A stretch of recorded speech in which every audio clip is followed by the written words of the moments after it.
Assalamualaikum warahmatullahi wabarakatuh. Perkenalkan, nama saya Desta Puji Anggraini dari D3 Keperawatan tingkat 3A. Hari ini saya akan melakukan tindakan pemeriksaan fisik pencernaan yang meliputi pemeriksaan yang komprehensif dari status nutrisi, cairan dan elektrolit, mulut dan faring, abdomen, anus atau rektum. Tahapan pemeriksaan ini diawali dengan 4 tahapan, yaitu yang pertama infeksi, auskultasi, perkusi, dan palpasi, yang pada pemeriksaan sistem lain tidak menekankan urutan seperti ini. Tujuan dari pemeriksaan fisik pencernaan ini yaitu untuk mendapatkan dan menegakkan data diagnosa yang akurat. Adapun alat dan bahannya,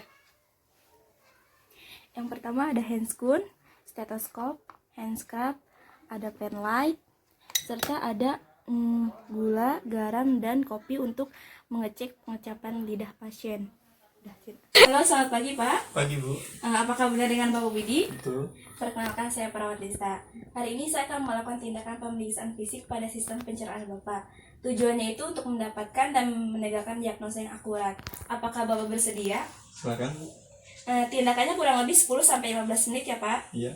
Ya udah, saya persiapkan alatnya terlebih dahulu. Selanjutnya kita dekatkan alat kepada pasien. Lalu kita jaga privasi pasien dengan menutup sampiran. Setelah itu kita cuci tangan. Cuci tangan 6 langkah terlebih dahulu.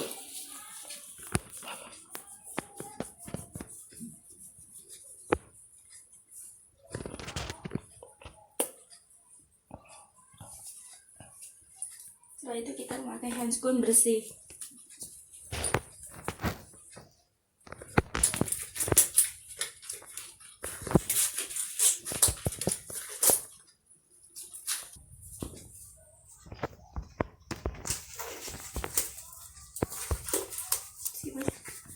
Yang pertama kita infeksi pada bagian bibir pasien. Kita lihat apakah terdapat adanya sianosis atau tidak, warna bibirnya merah muda atau pucat. Kita lihat apakah ada kelainan bibir atau yang disebut dengan labioplatoscigis.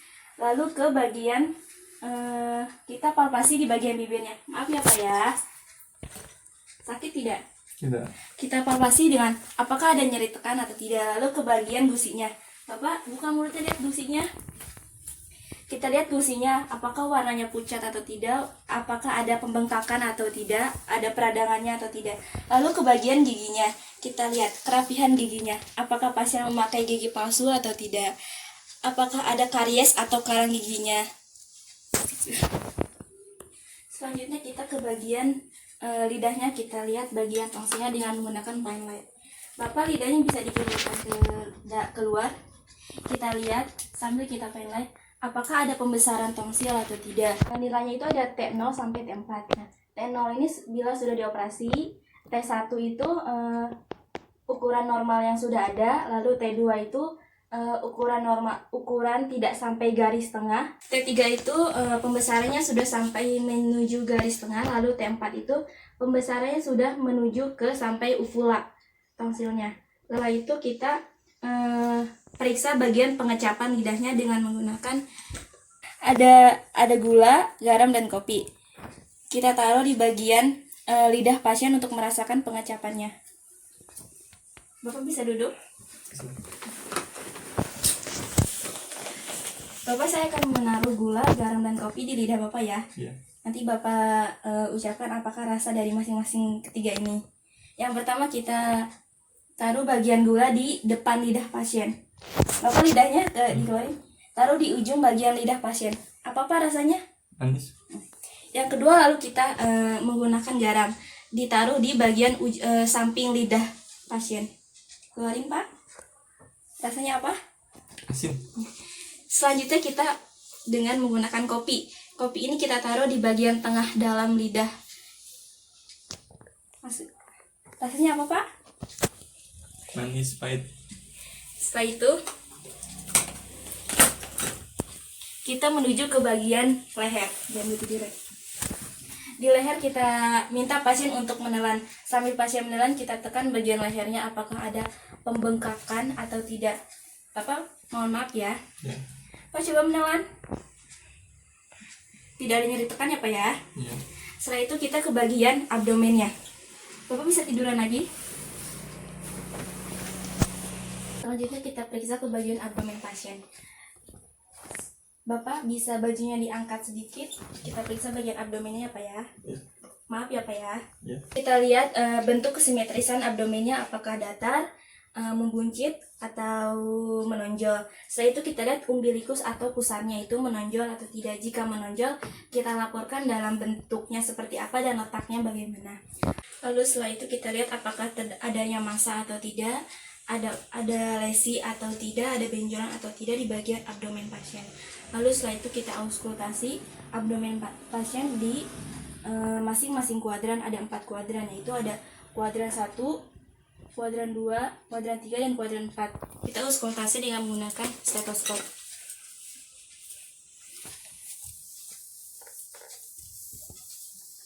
Kita auskultasi di masing-masing kuadran. Nah, masing-masing kuadran ini kita auskultasi selama 1 menit untuk mendengarkan suara bising ususnya. Suara bising usus normal itu 5-35 kali per menit.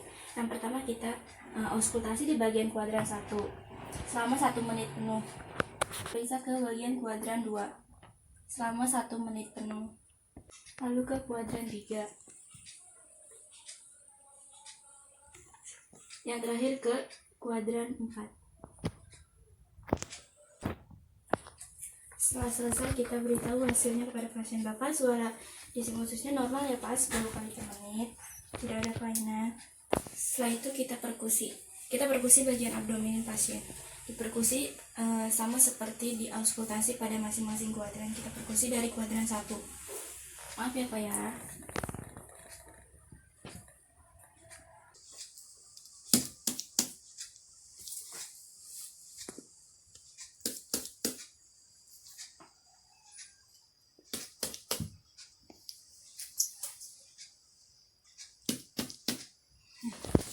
Suara perkusi normal itu timpani. Jika ada kelainan itu bisa menimbulkan suaranya menjadi pekak. Setelah diperkusi pada abdomen masing-masing kuadran, kita perkusi di bagian ginjal pasien, ginjal kanan dan ginjal kirinya pasien. Dengan cara, Bapak bisa duduk. Kita perkusi bagian ginjal pasien dengan cara yang satu tangan kita letakkan di sini, lalu kita perkusi. Selanjutnya di bagian kirinya kita perkusi. Diperkusi. Tujuannya itu untuk menanyakan apakah ada nyeri tekan pada saat diperkusi atau tidak. Kita perkusi sekali lagi ya. Sambil kita tanyakan kepada pasiennya. Bapak apakah sakit? Tidak. Enggak. Sebelah satu lagi. Sakit Pak? Tidak, Bu. Setelah itu kita tindakan dengan menggunakan palpasi. Bapak bisa tiduran lagi. Selanjutnya kita palpasi pada bagian abdomennya di masing-masing kuadran. Kita palpasi dengan ada 2 cara, yaitu palpasi ringan dan palpasi dalam. Yang membedakannya hanya jika palpasi ringan itu kedalamannya dengan hanya 1 cm dan palpasi dalam itu kedalamannya lebih dari 1 cm. Kita akan menggunakan palpasi ringan yang pertama, dengan kedalaman 1 cm. Kita tekan bagian kuadran pertama pasien dan meminta pasien untuk menarik napas. Bapak coba tarik napas. Sakit Pak? Tidak, Bu. Selanjutnya kita tekan bagian kuadran 2-nya. Lakukan hal yang sama, meminta pasien untuk menarik napas. Bapak coba tarik napas. Sakit Pak? Tidak.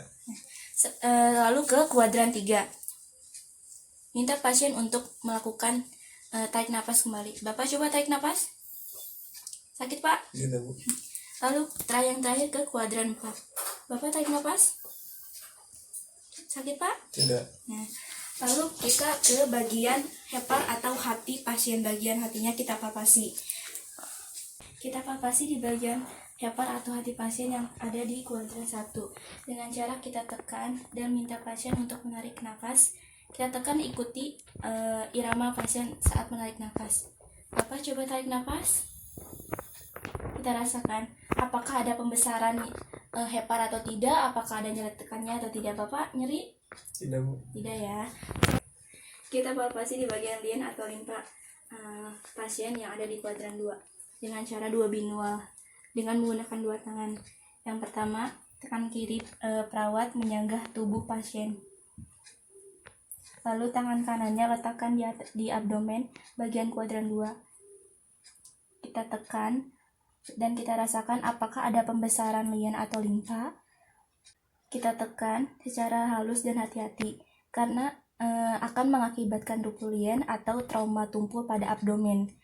Kita rasakan apakah ada pembesaran lien atau tidak, apakah ada pembengkakan atau tidak. Selanjutnya kita palpasi di bagian McBurney-nya. Kita tentukan dulu dari titik umbilikus sampai ke sias atau tulang pinggul pasien. Kita ambil bagian tengahnya. Kita tekan. Pada saat pasien tarik nafas, kita tekan apakah ada nyeri tekan atau tidak, dan apakah ada pembesaran appendix atau tidak. Minta pasien untuk menarik nafas. Bapak coba tarik nafas. Sakit, Pak? Tidak, Bu. Tidak ya, Pak. Lalu selanjutnya kita palpasi di bagian ginjalnya, kanan dan kiri. Maaf ya, Pak ya. Kita palpasi di bagian ginjal yang kanan terlebih dahulu sambil kita tekan. Apakah ada nyeri tekan atau tidak? Bapak sakit? Enggak, Bu. Sebelah lagi ya. Sakit, Pak? Enggak. Tidak ya. Selanjutnya kita infeksi kepada bagian rektum atau anus pasien. Pada pemeriksaan anus atau rektum ini, minta pasien untuk melakukan posisi dorsal recumbens. Selanjutnya kita periksa bagian inguinal atau anus pasien. Yang pertama kita infeksi. Apakah ada pembesaran inguinal atau tidak? Apakah warnanya bagaimana? Apakah ada pembenjolan atau tidak pada anus pasien? Setelah itu kita palpasi bagian anus pasien. Nah, kita rasakan apakah ada pembesaran atau apakah ada pembengkakan pada anus pasien. Lalu kita lihat apakah ada nyeri tekan atau tidak pada anus pasien. Setelah itu, lalu kita minta pasien untuk berbaring kembali. Bapak sudah selesai berbaring kembali. Bapak tindakan pada pemeriksaan pencernaannya sudah selesai. Apakah Bapak merasa lega? Lega ya. Ya sudah. Kalau begitu, jika Bapak butuh sesuatu, Bapak bisa pencet tombol yang ada di samping tempat tidur, atau keluarga Bapak bisa memanggil saya di ruang perawat. Permisi ya, Pak. Mari. Setelah itu kita rapikan alat. Lalu cuci tangan kembali 6 langkah.